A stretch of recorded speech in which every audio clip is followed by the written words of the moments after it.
Report Mohammad Irfan जट।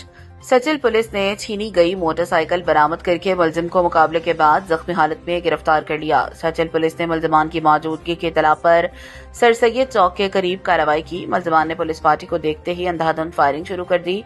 दो तरफा firing के नतीजे में एक मुलजिम जख्मी हालत में गिरफ्तार जबकि साथी फरार। गिरफ्तार मुलजिम से गैर कानूनी असलहा, बीमा, एमिनेशन, मोबाइल फोन और छीनी हुई मोटरसाइकिल बरामद। बरामदा मोटरसाइकिल गुज़िश्ता रोज पंजाब बस अड्डा स्कीम 33 के करीब से असलहे के जोर पर छीनी गई थी।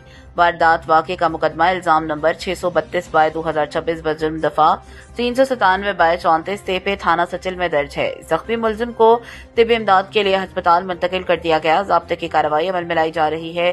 गिरफ्तार मुलजिम का साबिका रिकॉर्ड हासिल किया जा रहा है जबकि मजीद तफ्तीश का अमल जारी है।